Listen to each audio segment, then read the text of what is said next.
At the turn of the century, these young folk will be the men and women who run this country. By then, at the peak of their mental and physical activity, they'll be the first generation of adult New Zealanders in the 21st century.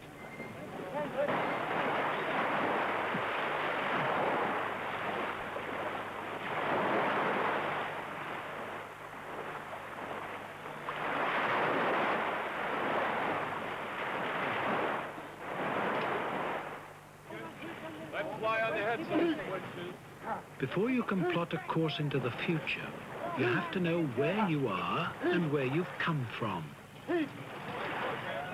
A voyage on the spirit of adventure gives these youngsters the chance to learn how tough life was on the sailing ships that undertook the long and stormy journeys to New Zealand. They may also get a hint of the role that ships that use the energy of the wind may yet play in the future of New Zealand.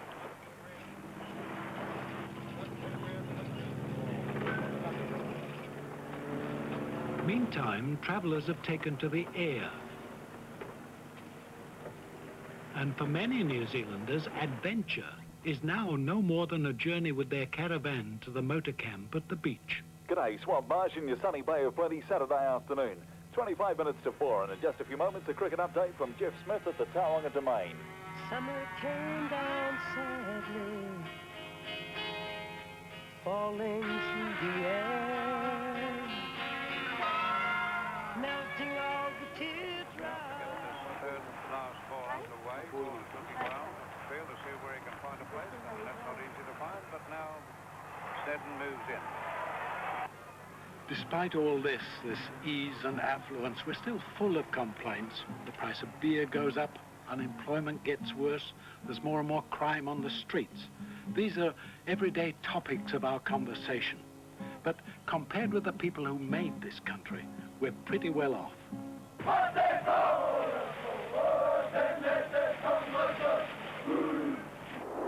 Just getting around was slow and laborious.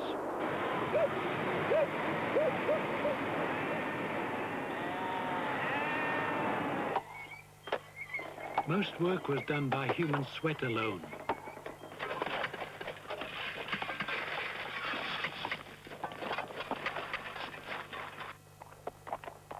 Yet those adventurous pioneers transformed the country they found.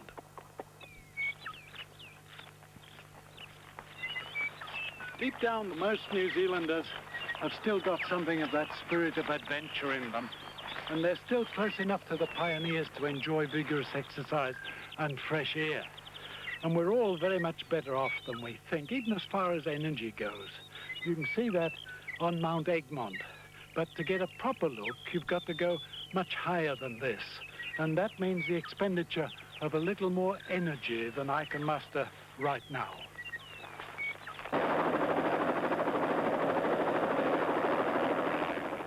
On a clear, crisp day, you can see Mount Egmont from many places in the North Island, and indeed from some parts of the South Island. By the same token, from up there, you get a better view of the layout of more of New Zealand than from anywhere else.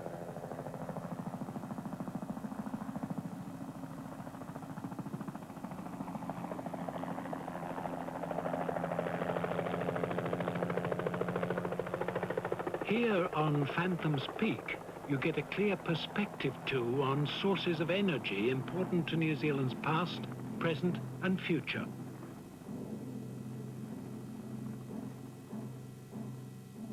To the east, beyond those heartbreak hills of inland Taranaki, rise the Kaiwekas and Kaimanawas, part of the main mountain system of the North Island.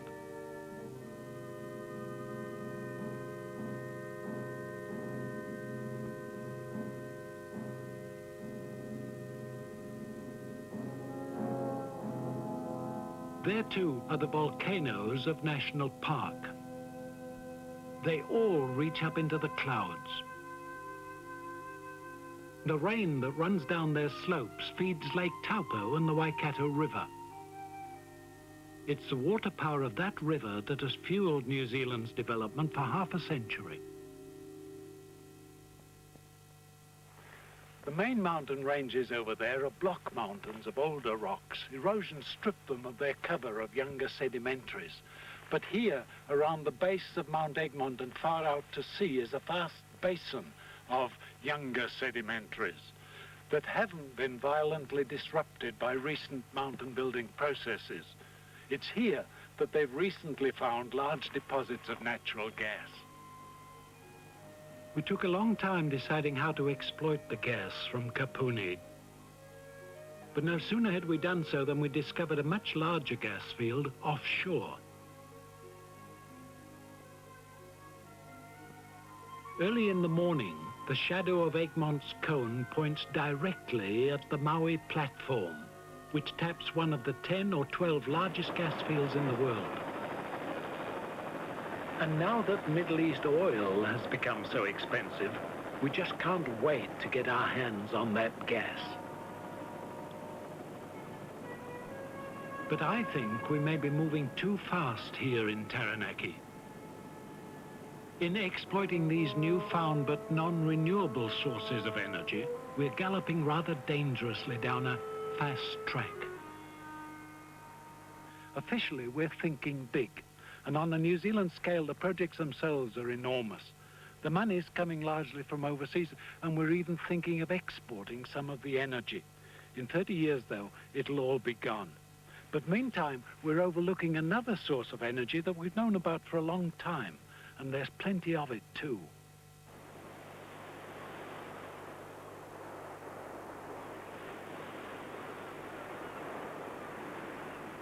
Here on the coast of South Otago, coal lies thick in the cliffs along the shore.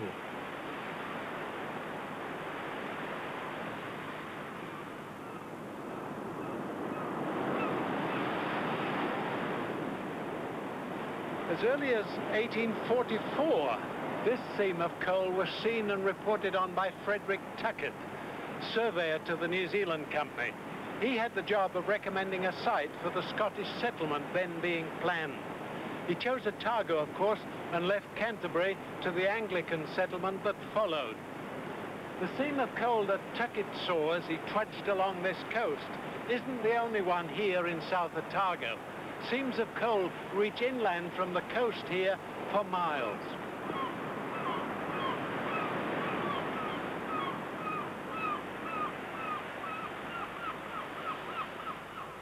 Coming from Britain, where coal was king, the settlers who followed the surveyors weren't slow to mine and to burn coal in many parts of the country.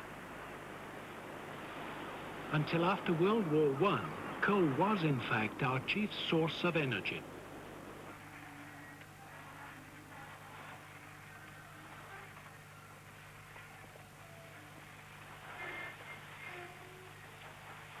Here in Otago, the main colliery was the Kaitangata mine.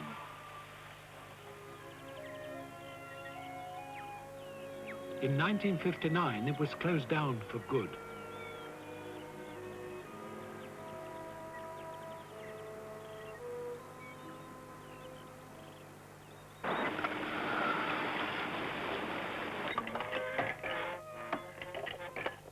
Over the hill, only a kilometre away from the seam in the cliff that Frederick Tuckett had found, a more modern mine had just been opened.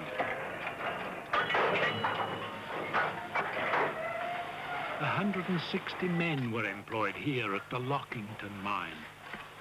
One of them made his own film of the work at the pithead. But in 1970, 10 years after the Lockington pit was opened, the men came out for the last time. The state closed the mine down.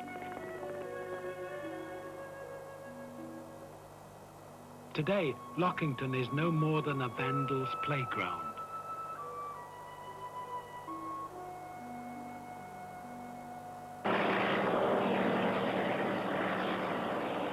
Coal near the surface, though, was still worth getting out, especially by using the heavy earth-moving machinery which became available.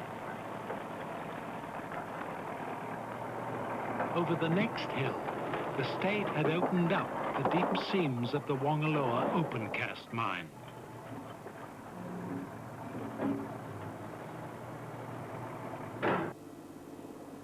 Today, though, only 2 men work here, and much of the gear lies rusty and unused.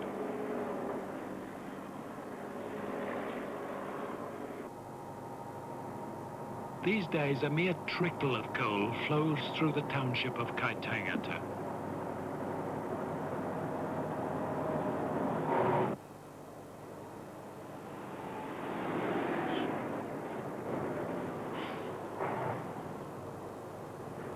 But once this town lived and prospered on coal. Indeed, a railway operated by a private mining company and later by the state carried hundreds of tons of coal along Kaitangata's Eddiston Street every working day for more than 70 years.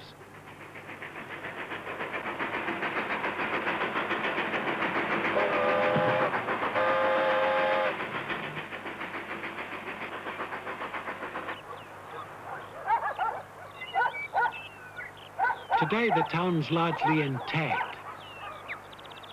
But people who live here work in Balclutha, 10 minutes away, where they also do most of their shopping. So for the time being at least, Kaitangata doesn't need its general stores, its miners' union building, its public library, its picture theatre, or its billiard saloon.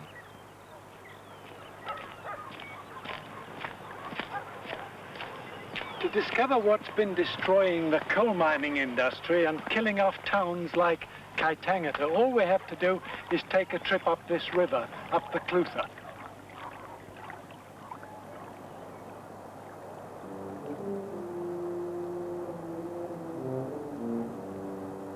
"70 kilometers upstream is the Roxburgh Dam, which came into operation just about the time the government closed down the main coal mine at Kaitangata. Once people had access to cheap hydroelectricity, they soon forgot about coal. And who can blame them? Electricity was clean, convenient, and then still cheap. No wonder coal lost its place as a source of energy for coal ranges, coal gas fires, steam locomotives, and steam boilers.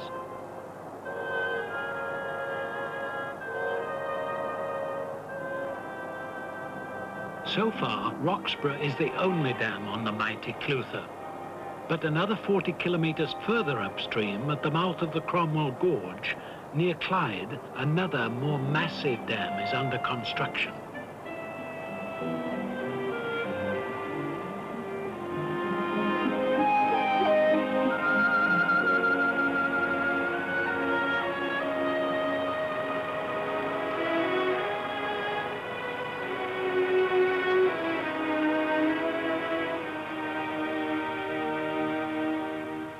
The dam at Clyde will create a man-made lake, submerging the Cromwell Gorge and reaching 20 kilometers from Clyde to well beyond Cromwell.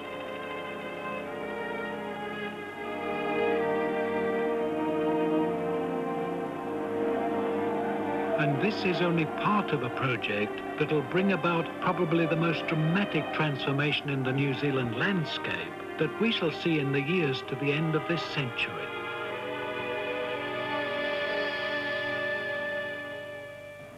The dam at Clyde is not the only one to be constructed on the upper Clutha. There'll also be dams and power stations at Queensbury and Leggett, and on the Kawarra tributary of the Clutha at Kawarra and Gibbston. The massive upper Clutha project will not only produce a lot of power, it'll also bring impressive and spectacular changes to the central Otago landscape, drowning old landmarks as well as creating new ones. The bridge over the Clutha into Cromwell will be one of the first landmarks to disappear beneath the new Lake Dunstan. The waters of Lake Dunstan will lap around my feet, and they'll drown the old business heart of Cromwell that dates from the feverish hunt for gold in the 1850s and 1860s. Often in New Zealand, nature has flooded towns, but never before has man himself quite deliberately drowned a town centre. That is a matter of great concern to the people who live in Cromwell. For New Zealanders as a whole, a bigger issue is what happens when there are no longer any sites left for such large-scale power-generating projects.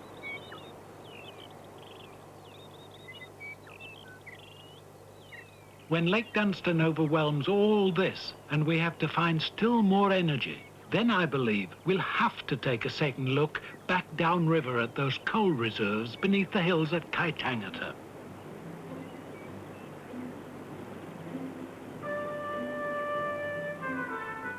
Kaitangata coal is ideal for generating thermal electric power, and I wouldn't be the least bit surprised to see Kaitangata on its feet again by the year 2000.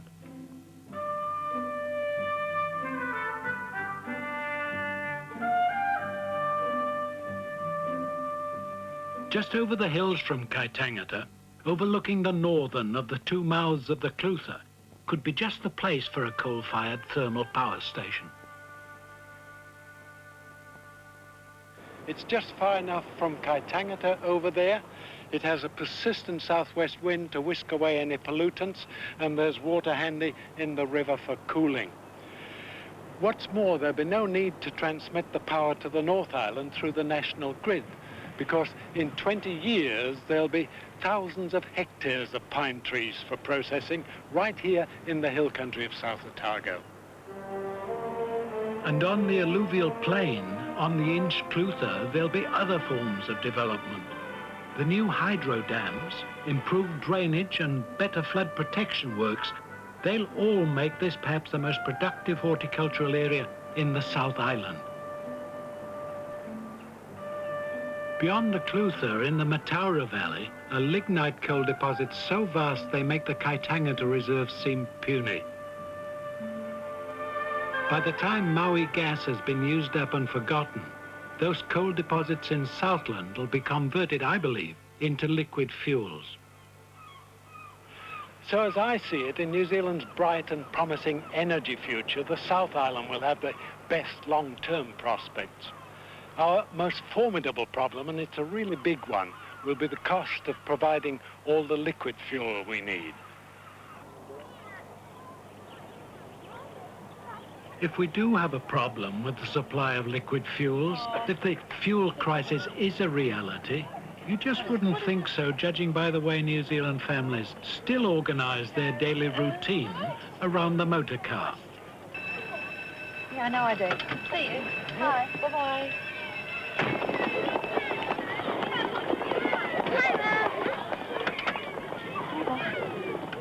Our consumer culture has persuaded us to believe that the motorised way of life will roll on forever. Can we play Space Invaders? No, love, I've got too much to do. I've got to get some petrol and groceries and a game of golf with Dad. Well, ice cream and sneezing? Deep down, though, we know it can't. How high must the price of liquid fuel go before we accept that our freewheeling, constantly mobile society must change?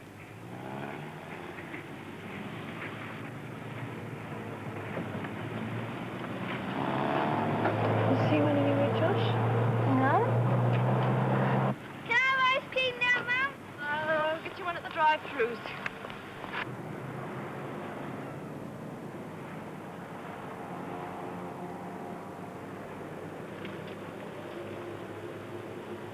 Welcome to Georgia Pie. May I take your order, please?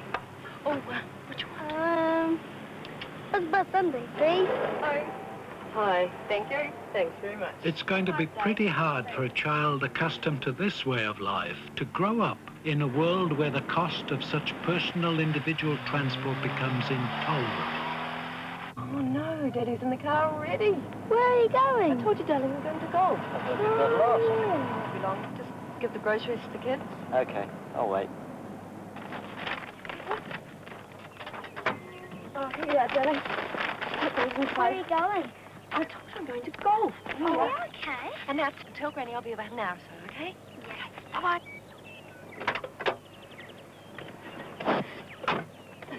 Oh, got my golf shoes? Yeah, they're in the back. By the year 2000, nothing's more certain than that this motorized suburban style of living will have gone forever. But it's much harder to imagine just what might take its place.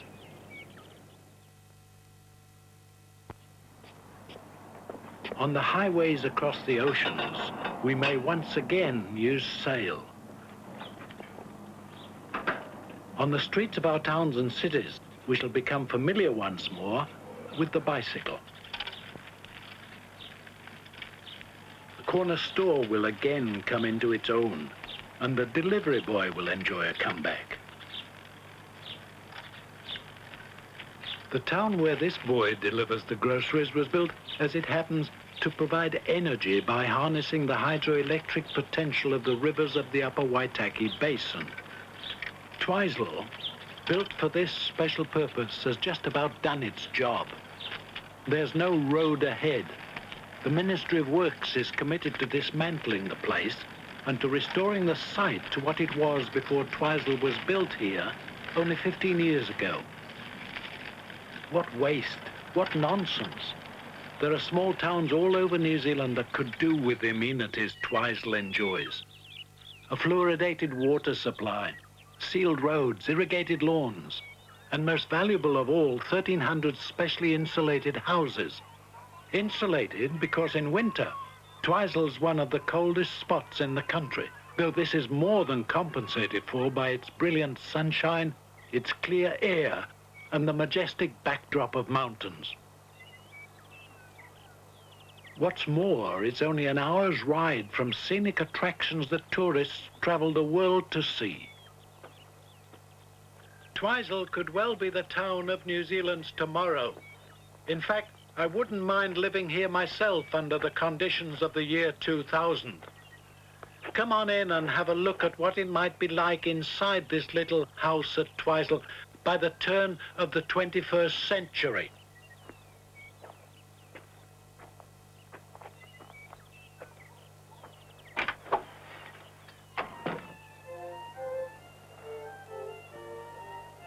Twizel, of course, is a long way from the centre of things. Both Christchurch and Dunedin are at least 3 hours' drive away. Ah.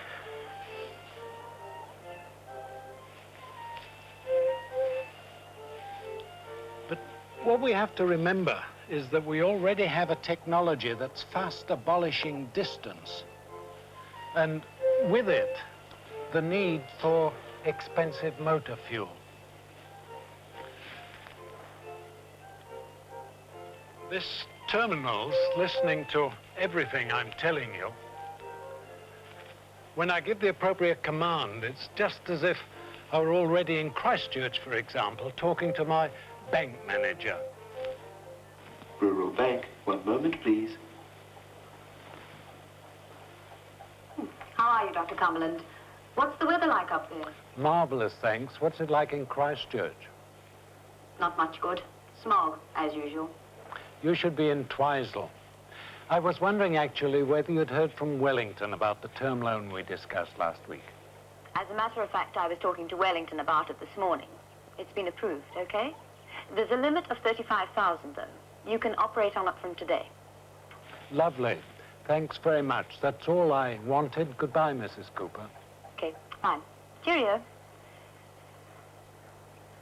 The main thing I wanted that loan for was to improve the fertility of my flock. For a couple of years now, I've had my eyes on a ram to put with part of the flock. He's a Perendale with a touch of Berula Merino in him, and his daughters are exceptionally fertile with him. Hologram, Bill Thompson, Middlemarch. G'day, Kim. I've got that good ram here. The one born the year before last, number 731 of 99. He's not bad either. Open up the fleece on the shoulder, please. How's that? Top index ram of his year with an index of 105. Both Bill and the ram are three-dimensional images, and I can do just about everything but touch them. You got stocks of his semen? Yes, about 1,000 straws. Air freight 200 today, please. Fine, no problem. That's all. Thanks very much. Goodbye, Bill. Cheerio, Ken. The straws contain the diluted deep frozen semen of that ram. In the 21st century, we're artificially inseminating our ewes, just as we used AI on dairy cows after 1950.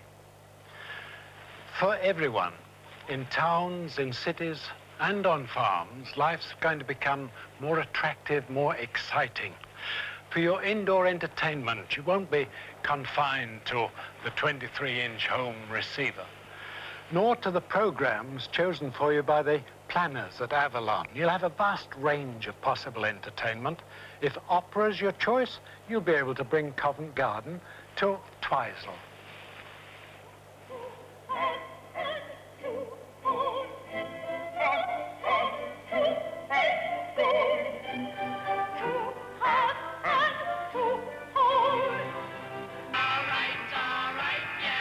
Popsters will visit in person, as it were, whenever you wish. And if sport's your passion, your range of choice will be just as wide, and you won't be dependent on those satellite links selected by the post office and the broadcasting service for the live transmissions you'll see. You'll have the Five Nations tournament at Twickenham.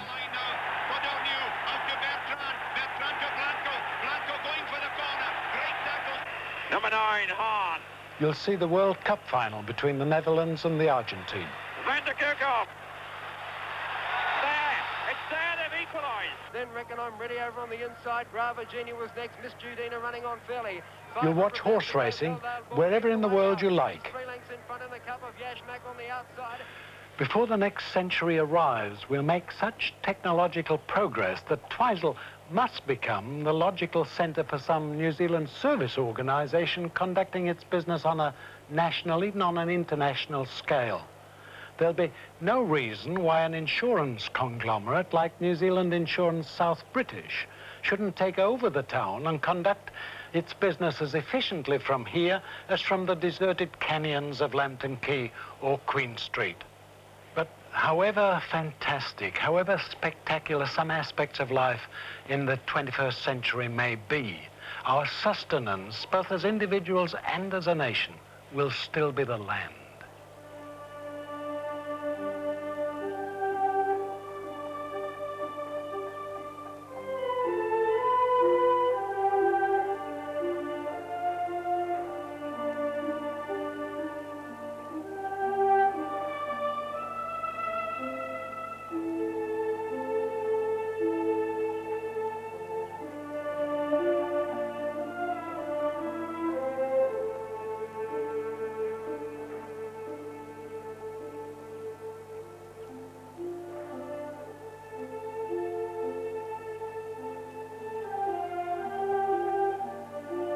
For as far ahead as I can see, the basis of our economy will be pastoral farming, but it'll be more intensive and more diverse. It'll still depend basically, of course, on grass, but there's no reason why farmers shouldn't double up and farm on 2 tiers. They could take their traditional return from animal products as well as a harvest from the same land of high-quality timber every 25 years or so. This style of 2-tier forest farming wasn't attempted in New Zealand until the 1970s. It's already proving highly productive, highly profitable. The shelter the trees provide helps the grass grow faster. Top dressing and animal droppings both help speed the growth of the trees. Right alongside you can see the difference. On these slopes, production's lower and soil erosion's rife. Even the very best land will in future be still more intensively farmed.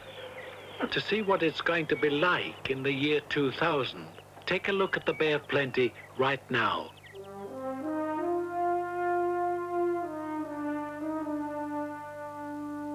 This is what many coastal areas of the North Island will look like. This country, inland from Te Puke, has been developed from grassland only since the 1960s. What just a few years ago were cow-cockers' dairy pastures are now orchards, market gardens, nurseries.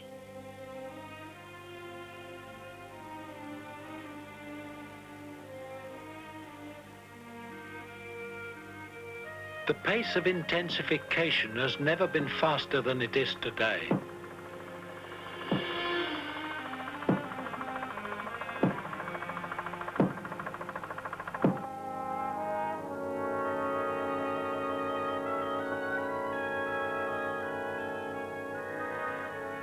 To make new landmarks, to change the pattern of land use, it needs men prepared to take risks. Here in Te Puke, many of those who took the risks are now millionaires.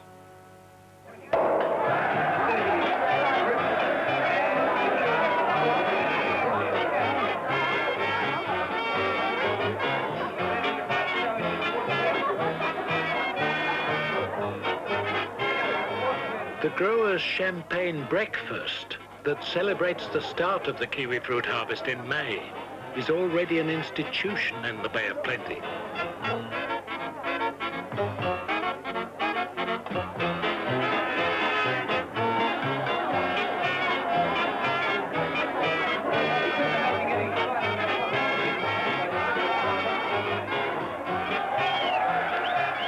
All that festivity, all that prosperity derived from an obscure vine that was brought to New Zealand from China, unannounced, in 1904. By careful breeding, a Wanganui nurseryman called Hayward Wright rapidly enlarged the Chinese gooseberry, as it was then called, from the size of a walnut almost to the size of a man's fist. Like other plants brought to New Zealand, like gorse and radiata pine, for example, kiwi fruit does particularly well here. They pick the kiwi fruit hard before it's ripe and over a 10-week season. It travels well to export markets all over the world, ripening as it goes.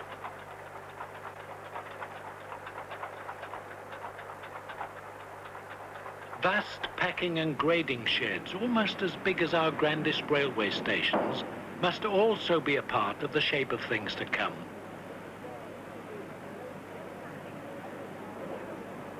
Kiwi fruit has already created jobs, temporary and permanent, for thousands. What's less well known is that the Hayward's variety is only one of the varieties derived so far from a single species of kiwi fruit. In China, there are more than 20 other species still growing wild. The irony is that the Chinese, themselves farmers of 40 centuries, had no idea that the fruit they gave the world would become so valuable. Nor did we, not until quite recently anyway. Now, though, it's become so valuable that we New Zealanders see rather less of those Chinese gooseberries than we did. The only people who enjoy more kiwi fruit today than 20 years ago are the well-heeled citizens of some of the richest countries on earth.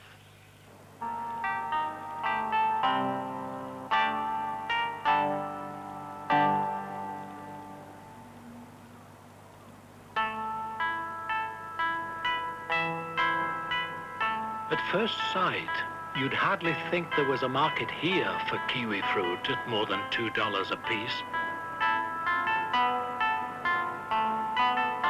Farms here are no more than a hectare or two in size, and practically all they produce is rice.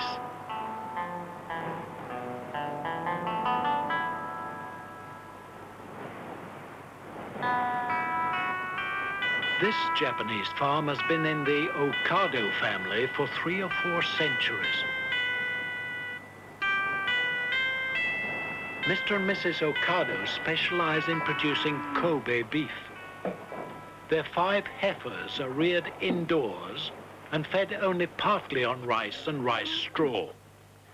The main feed is expensive grain and soybean meal imported from the United States.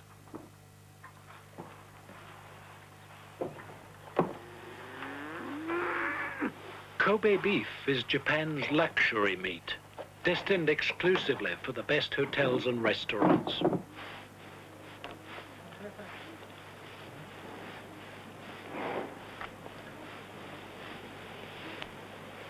What makes Kobe beef so special is the way each animal is individually handled.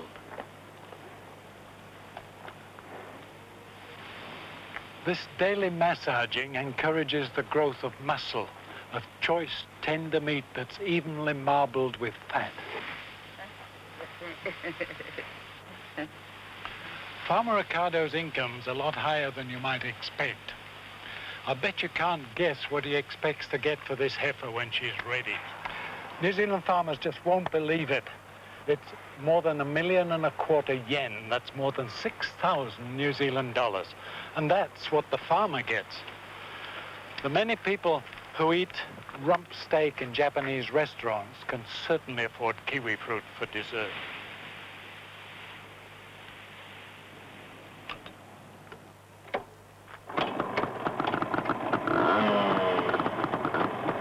How do the Japanese manage to afford fillet steak at $100 a kilogram? They do it by coming up with things like this.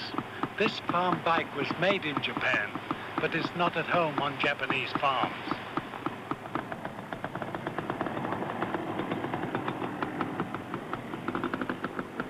There's certainly no big herds of beef cattle to round up. In fact, there's hardly room to turn this machine round.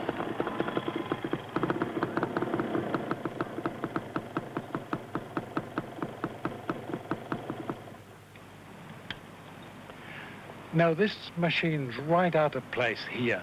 Its natural habitat is the hill country of the North Island of New Zealand. The genius of the Japanese since the war has been to design and to mass produce and to market better than anyone else gadgets specially designed for the different needs of customers in countries throughout the world.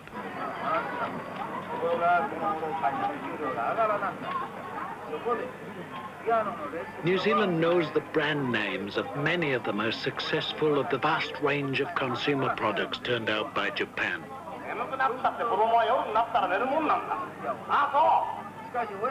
What we don't share with the Japanese is the initiative and application that within less than a generation have lifted their standard of living and their levels of consumption from far below ours to a long way above it.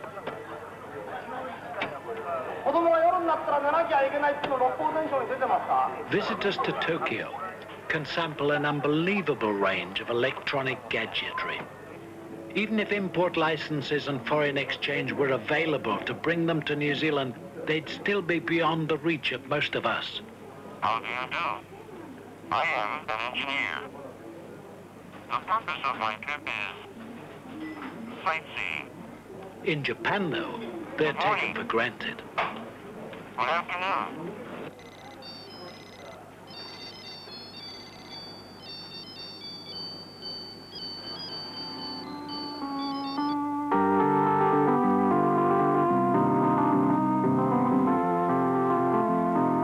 In the 1970s, Japan prospered by producing these things for export and by getting rid of them overseas. They were so successful doing that today Japanese factory workers and farmers can afford regular Sunday shopping sprees. And as soon as the new model appears, they can all throw last year's away.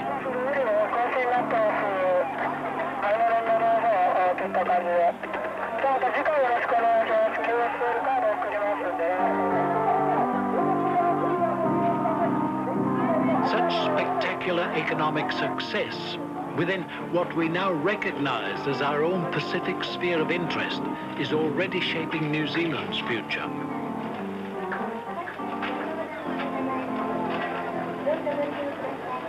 For more than 20 years, we've been trying hard to sell meat to the Japanese, but the real breakthrough's still to come. To begin with, the Japanese are not great meat eaters. They eat fish and rice and vegetables, and they do so partly because the price of meat is pitched very high enough to enable farmers like Mr. Ricardo to stay in business. Low-priced meat from New Zealand would, of course, undermine the price that butchers can pay those small-scale Japanese farmers.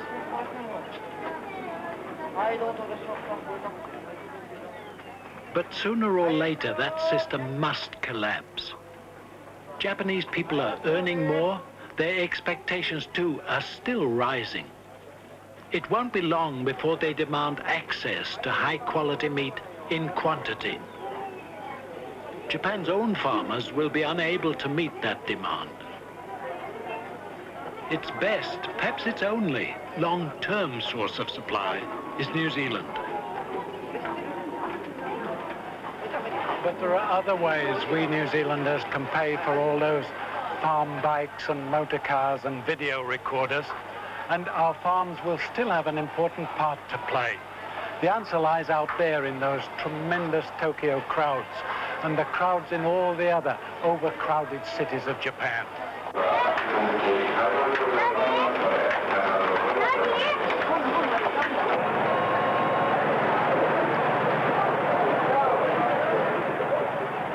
Whether they live in Tokyo, Kobe, Nagoya, or Osaka, the citizens of Japan relish every opportunity of relaxing, of throwing their golf clubs into the Nissan and escaping from the rush and the roar of the city.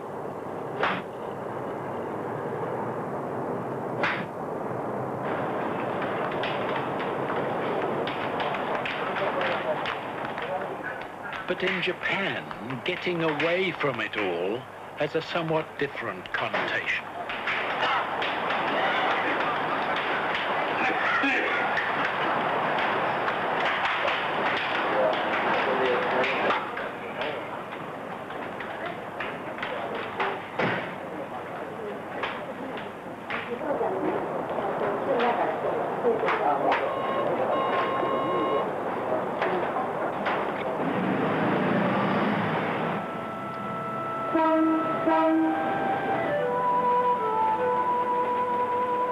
Or how about going off on a fishing trip? Just you and a few friends.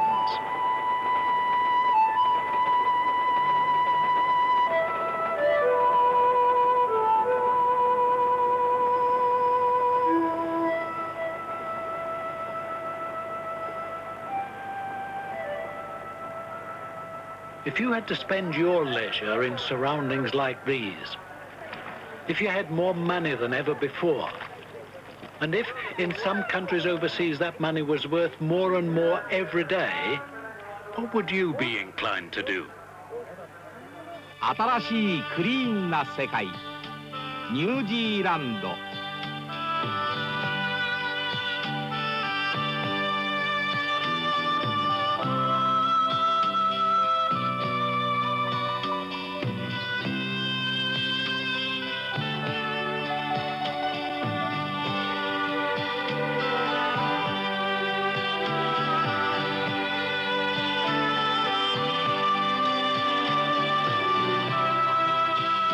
今、あなたの憧れが一段と身近になりました。東京から直行便で南太平洋の拠点オークランドまでわずか11時間。ワイドな DC 線でゆったりとお出かけください。新しいクリーンな世界へ、ニュージーランド航空。 No wonder commercials like the one we've just seen and documentaries about wide open spaces go down so well everywhere in Japan, and especially in Tokyo suburban homes like this one of Mr. and Mrs. Azuma. And no wonder Japan's fast replacing Australia as the main source of visitors to New Zealand.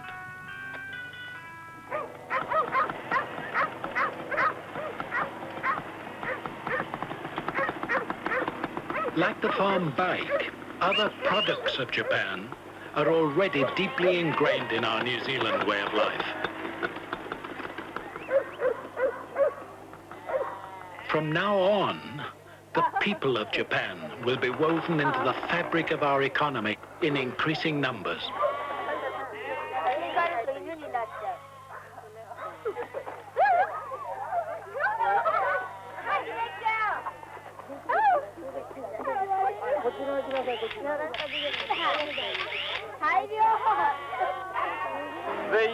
The ewes, or mother sheep, female sheep, produce 1 or 2 lambs in the spring every year. The average size of a sheep farm, one farmer would look after around about 4,000 or 5,000 sheep.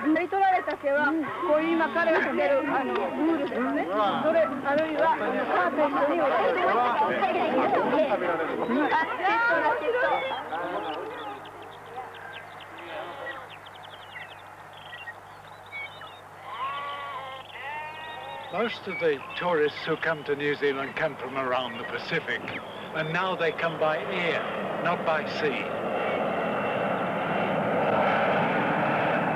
As many in a single 747 as in all the double canoes of the so-called Great Fleet.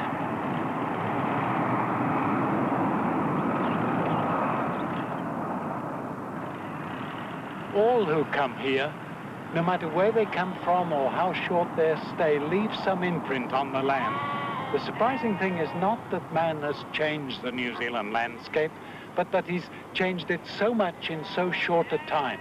Changed the land that until he came remained virgin and untouched, unseen by human eyes for eons of time. From here on the farm, I can see something of the extent of the changes accomplished by both man and nature. The contour of the land, the weather, the climate, they haven't changed, except Rangitoto there, which just wasn't around when man first arrived. But everywhere else you can see the hand of man.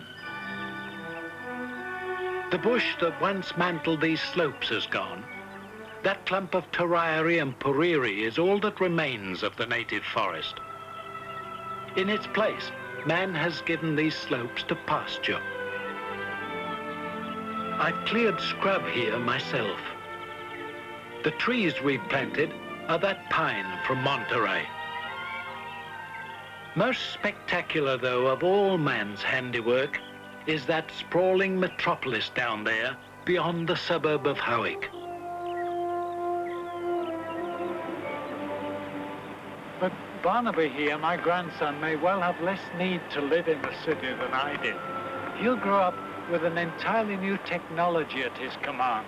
Nothing's more certain than that great changes still lie ahead, but they'll be more subtle than those we knew, not as crude and indiscriminate, more judicious, I imagine, more refined. How exciting it's going to be. Come on, Barnaby, time to go.